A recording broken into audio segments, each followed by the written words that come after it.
qui veut t'empêcher de progresser. C'est Abner qui se tient là. Ouais, Abner est dangereux par rapport à Goliath. Pourquoi? Je vous ai dit qu'Abner, c'est le fils de la lumière. Dans la Bible, lorsqu'on dit l'expression lumière, c'est pour parler de connaissance, instruction, donc initiation. C'est-à-dire ton meilleur ennemi est celui qui te connaît.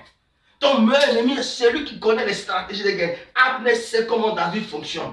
Abner sait comment les choses fonctionnent. Abner sait comment David peut réagir. Donc Abner avait la maîtrise. C'est ton frère qui vient à toi à la maison, qui connaît tes forces et tes faiblesses. C'est ton parent qui vit avec toi, qui sait de quoi tu es capable ou pas. C'est ton oncle qui savait que ton fils est instruit. Et qu'est-ce qu'il va faire? Il va récupérer l'intelligence de ton enfant, il va transférer ça sur lui, son enfant. Ça peut t'étonner, mais c'est des choses qui sont vraies. Ceux qui sont dans le monde spirituel savent de quoi je parle. Ceux qui sont dans la capacité spirituelle savent de quoi je parle. Tu étais riche, toi qui m'écoutes, mais tu n'as rien compris du jour au lendemain. Tu te retrouves sans richesse et tes amis et tes frères qui te côtoyaient sont devenus du coup riches, tu ne sais pas pourquoi.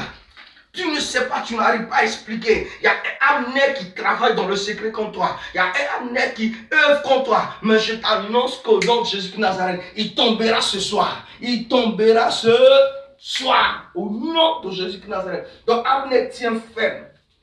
Abner dit, je ne bouge pas. Et pourquoi ça m'a fait mal et puis je parle de ce message-là? Abner va aller prendre l'un des fils de Saül qui s'appelle Ishbosheth. Vous savez ce que signifie Ishbosheth? Ishbosheth signifie l'enfant qui fait honte. L'enfant qui fait honte. Ça veut dire que du vivant même de Saül, ce fils-là qu'il avait dans sa maison, là, il n'allait jamais le mettre sur le trône s'il était vivant. Il espérait mettre Jonathan. Mais celui-là, il n'a pas compté même parmi ses fils. Et regardez ce qui se passe. On prend celui qui fait honte là et on le met à la place de David qui doit accéder au trône. Aïe, bien-aimé. Bien-aimé, comment des fois ça fait mal. Ta place à laquelle tu as droit. Tu vois là les promesses qu'on t'a faites pour un tel poste. Et du jour au lendemain, quelqu'un d'autre vient, il a accès à cela. Et tu ne comprends pas.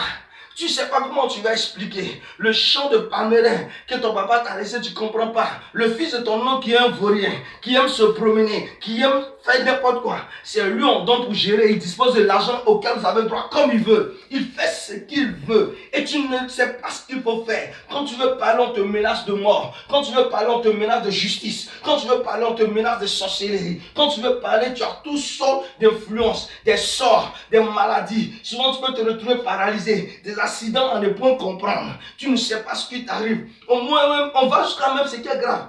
Les Abner des familles vont souvent jusqu'à laver le cerveau de nos enfants. Ils rendent certains enfants fous. Ils rendent certaines filles folles. Ils rendent certaines filles des familles prostituées. Pourquoi elles n'aiment même pas à se dire non, mes parents ont laissé quelque chose, je peux me défendre avec ça pour ne pas souffrir. Ils font souffrir les parents. L'oncle, le cousin, la cousine, ils font souffrir les ayants droit. Ils se lèvent contre eux. Ils suscitent des choses à ne point comprendre. Et tu ne sais pas comment tu vas faire. Tu ne sais pas comment tu vas réagir. Mais quand tu es allé à l'église, c'est ce qu'on t'a dit, on dit laisse, Dieu va te donner pour toi. Laisse, Dieu va faire ceci pour toi. Laisse, Dieu va faire cela pour toi. Laisse, Dieu va faire cela pour toi. Mon cher, si Dieu ne voulait pas que tu sois une bénédiction, il n'aurait pas béni tes parents pour que tu puisses bénéficier de cela.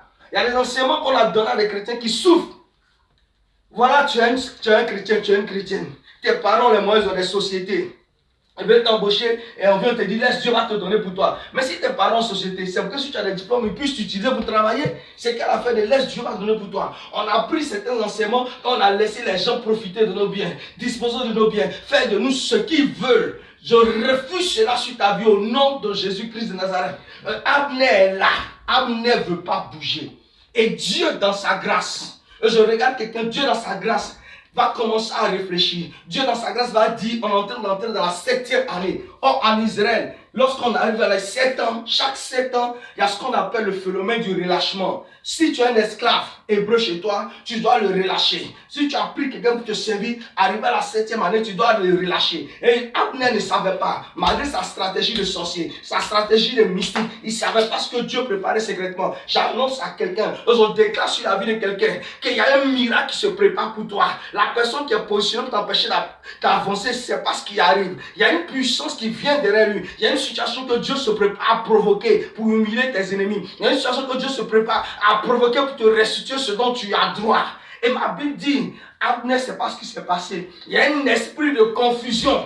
Il y a un esprit de confusion qui est entré entre lui et le roi Ishbosheth. Abner est allé chercher l'ancienne femme du roi Saül. Et le fils héritier qui est au trône s'élève contre le général d'armée et lui dit, pourquoi c'est vers la femme de mon papa tu es allé? Alors Abner se fâche.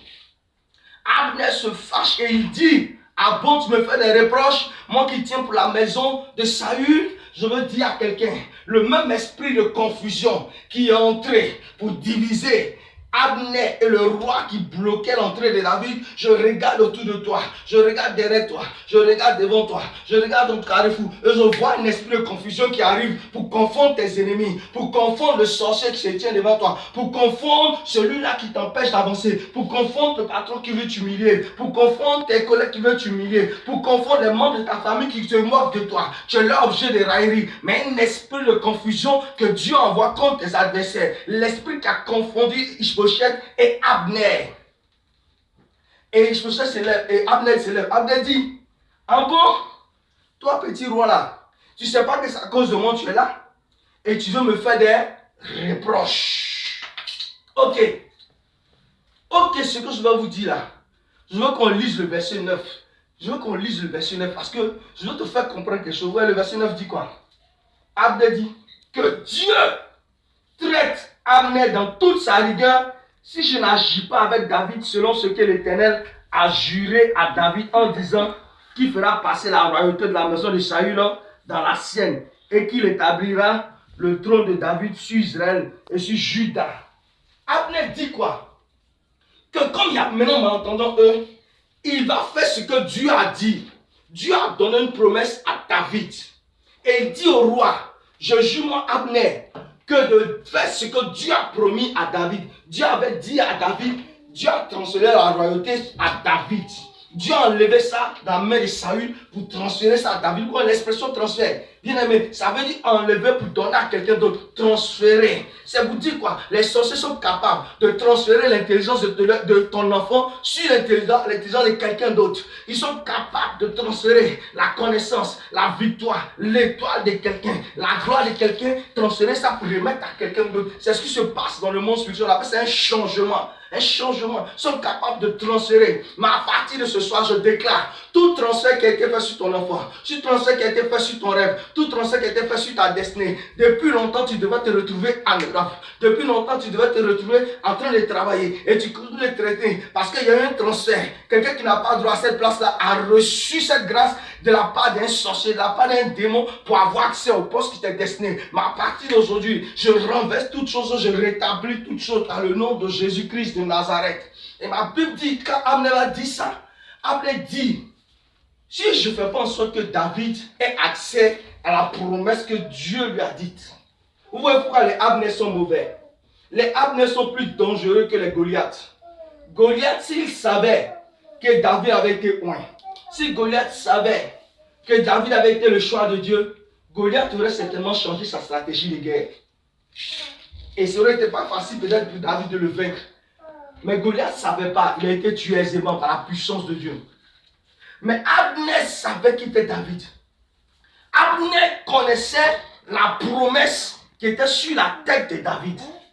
Abner connaissait ce que Dieu avait réservé à David, la royauté. David doit devenir roi. Abner, c'est ton ennemi. Abner, c'est celui de ta maison. Les frères de Joseph, ma Bible dit, lorsque Joseph est parti les trouver pendant qu'ils étaient en train de perdre le troupeau, ils ont dit, voilà le maître des songes. Venez, tuons-le et nous verrons ce que deviendront ces songes. Ils veulent le tuer pour ne pas que ces songes arrivent. La raison pour laquelle Abner se pose à toi, la raison pour laquelle le sorcier se pose à toi, la raison pour laquelle la maladie te fatigue, la raison pour laquelle la richesse te manque, la raison pour laquelle les sorciers s'acharnent sur toi, c'est pas parce que tu n'es rien, c'est parce que tu es un homme de destinée, c'est parce que tu es une femme de destinée, tu es réservé à quelque chose de spécial. Et c'est cette chose-là qu'ils ont remarqué, ils ont déjà vu depuis longtemps, cette promesse-là.